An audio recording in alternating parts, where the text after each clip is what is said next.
faut, je crois, arrêter de parler de protection. Parce que nos activités humaines, ça passe par la consommation, donc la destruction. L'eau était propre, on la rend sale parce qu'elle s'est chargée en pesticides, elle a participé à un process industriel, elle a servi à nos eaux usées. Donc il faut parler, je crois, de la valeur, enfin François Guérold, et puis surtout le rapport au Premier ministre, essaie de trouver des valeurs en disant, ben voilà, on a détruit une fonctionnalité, on en a eu pourtant. Ce n'est pas de la protection, c'est se rendre compte tous ensemble du coût. Alors c'est un petit peu la théorie économique du coût de remplacement. C'est-à-dire qu'on a détruit quelque chose, mais on est obligé de le détruire. On ne peut pas faire passer une ligne TGV sans casser des œufs, j'ai envie de dire. Non, mais on compensera les choses comme on pourra. Mais donc les élus ont besoin, je crois, d'avoir du vocabulaire économique pour parler de la valeur de ce que nous devons détruire. Bon, on détruit, on est obligé de détruire. Non, je ne pense pas qu'on puisse dire les choses tout à fait pas de cette manière-là, je pense. Parce que ce que l'on consomme, on peut le remplacer. Détruire, pour moi, c'est un caractère irrémédiable. Donc, c'est ce caractère irrémédiable que je crois on ne peut plus accepter, ne serait-ce que pour les générations futures.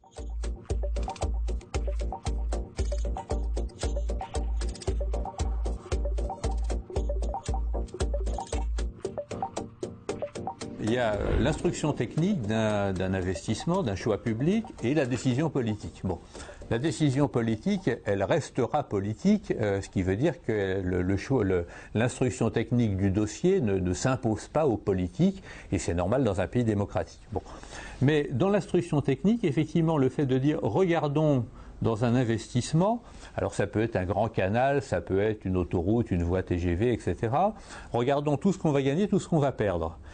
Par exemple, aujourd'hui, on dit finalement le temps gagné, c'est de l'argent, ça c'est pas nouveau, le temps c'est de l'argent, et donc on a un barème qui fait que, je crois que dans le cas du TGV, c'est de l'ordre de 40 € de l'heure gagnée par passager, qui est monétarisé à peu près, donc vous voyez, ça peut faire des sommes importantes.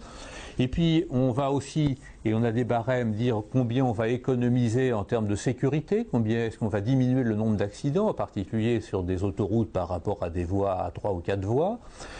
Et puis au passif, on va dire oui, mais il y a des émissions de gaz carbonique, etc.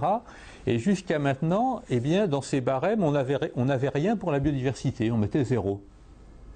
Et donc le but de ces valeurs, c'est de dire, rajoutons effectivement la biodiversité. Alors, très rapidement, c'est pas de nature à dire que quelque chose qu'on voulait faire ne sera pas fait. Autrement dit, en particulier, le poids du temps gagné dans notre économie aujourd'hui est énorme dans le choix des infrastructures. C'est-à-dire que toute infrastructure qui gagne du temps, eh bien, les autres postes sont écrasés, sauf si vraiment, par exemple, le nombre d'accidents augmentait énormément, mais ce n'est pas le cas. Bon.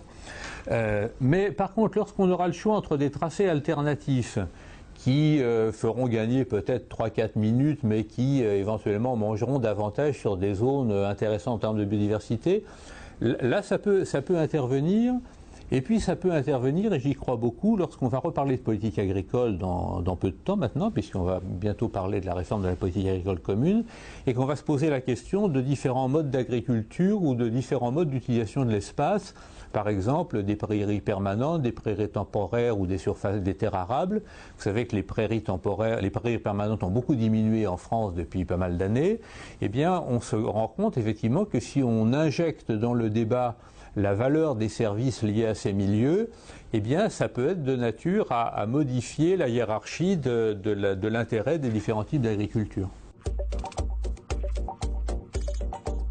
Alors, qu'est-ce qui se passe pour la biodiversité ? Effectivement, un certain nombre d'opérateurs ont dit demain, on imposera à des gens qui font des infrastructures de compenser leurs impacts. Bon.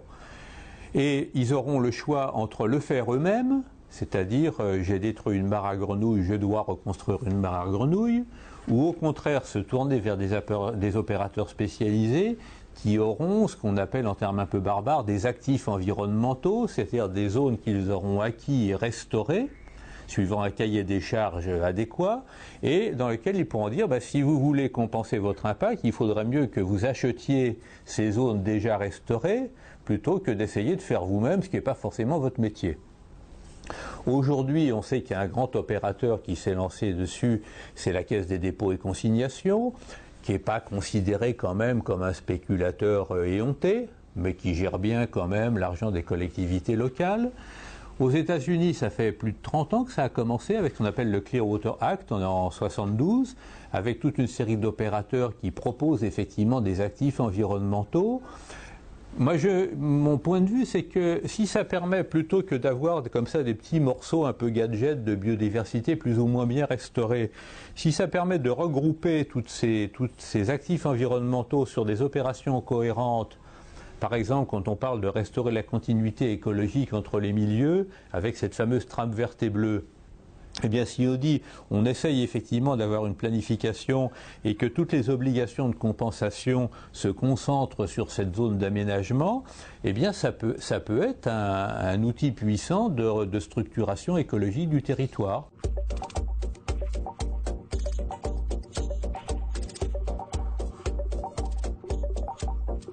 Faut-il croire à ces questions de compensation? Est-ce qu'on peut vraiment compenser la perte d'un milieu aquatique, remplacer une mare aux grenouilles par une autre mare aux grenouilles? Et quelles sont les limites de la compensation? Alors peut-être sur le plan politique déjà, Alain Roussel, on parle beaucoup de compensation en ce moment, compensation CO2, compensation... Oui, alors effectivement on entend beaucoup parler de compensation. Moi je suis d'accord avec ce qui vient d'être dit. Effectivement, on ne peut pas demander à quelqu'un qui n'est pas spécialisé dans un domaine de compenser et on peut faire effectivement le service des routes du Conseil général qui déplace une route. On peut lui demander de reconstituer la biodiversité à un endroit. Je ne crois pas que ce soit son métier. Hein. Par contre, effectivement, qu'il soit obligé de compenser et de confier à quelqu'un dont c'est le métier la remise en place, ça me paraît plus cohérent. Il existe dans ces espaces naturels sensibles que je citais tout à l'heure des espèces qu'on ne trouve que là. Et celles-là, il faut qu'on les protège et qu'on fasse une action forte. Plus que des zones sanctuarisées, d'ailleurs ça a été évoqué dans le Grenelle, je pense que la mise en place de trams, de trams vertes, de trams bleus, doit pouvoir être mise en place pour assurer la libre circulation notamment de ces espèces. Moi je suis plus favorable à cette politique de trams plutôt que des réserves très sanctuarisées et très localisées. Sur le travail entre les élus et les scientifiques, ça veut dire aussi que les élus doivent travailler beaucoup plus en collaboration avec les scientifiques pour avoir de meilleurs outils d'appréciation. Alors, il y a toujours eu des commissions, quand on a tracé la voie rapide entre Nancy et Épinal, ils ont été consultés, les hydrologues. Bon, on n'a pas forcément suivi ce qu'ils disaient, mais ils ont été consultés. Voilà, c'est un dossier qui terminait un peu... voilà, disons qu'ils ont été consultés. Est-ce qu'il ne faut pas un travail en articulation, sans du tout atteindre à la démocratie, mais un travail plus précis d'échange entre les scientifiques et les élus? Il faut à la fois un travail d'échange entre les scientifiques et les élus, et à la fois une médiation parce que derrière il y a les élus, il y a les électeurs. Et les électeurs, ils votent. Ils ont besoin en tout cas d'être largement informés.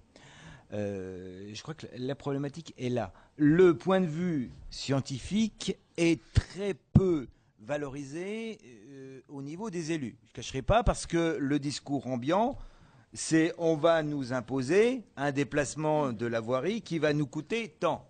Jean-Jacques, c'est à peu près ça. Le discours, c'est ça. La mesure... le pourquoi, à part que c'est pour les bébêtes qui sont là, le papillon là, mais on peut faire passer quelque chose. Je vais vous donner un exemple simple. L'histoire des abeilles.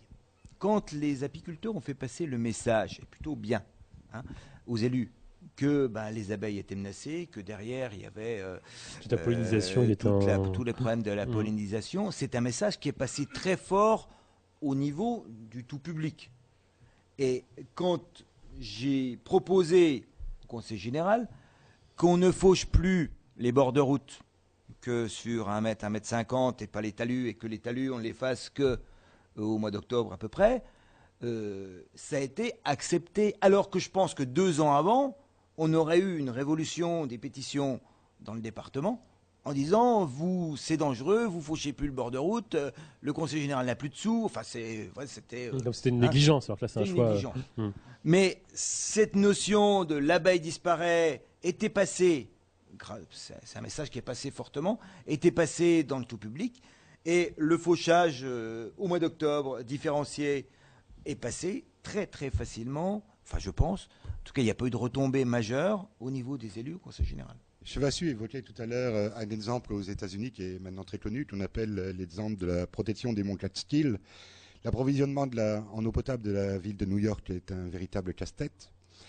Et on s'est aperçu que plutôt que de construire des centrales de dépollution, etc., puis de traitement des eaux après consommation, il valait mieux investir dans la protection amont des ressources, ce qui a été fait et qui diminue en fait les coûts pour la société à peu près d'un facteur de 10. L'objectif dans toute collectivité doit être que toute décision soit passée au filtre de l'environnement. Chaque décision qu'on prend, on doit la passer au filtre de l'environnement, du développement durable, de la biodiversité. Certaines collectivités je trouve qu'on ne l'a pas encore fait suffisamment au Conseil général des Vosges, ont embauché des gens qui sont chargés de vérifier que chaque décision prise est bien cohérente avec l'avenir du territoire dont il a la responsabilité. Et c'est, à mon avis, vers ça qu'on doit aller.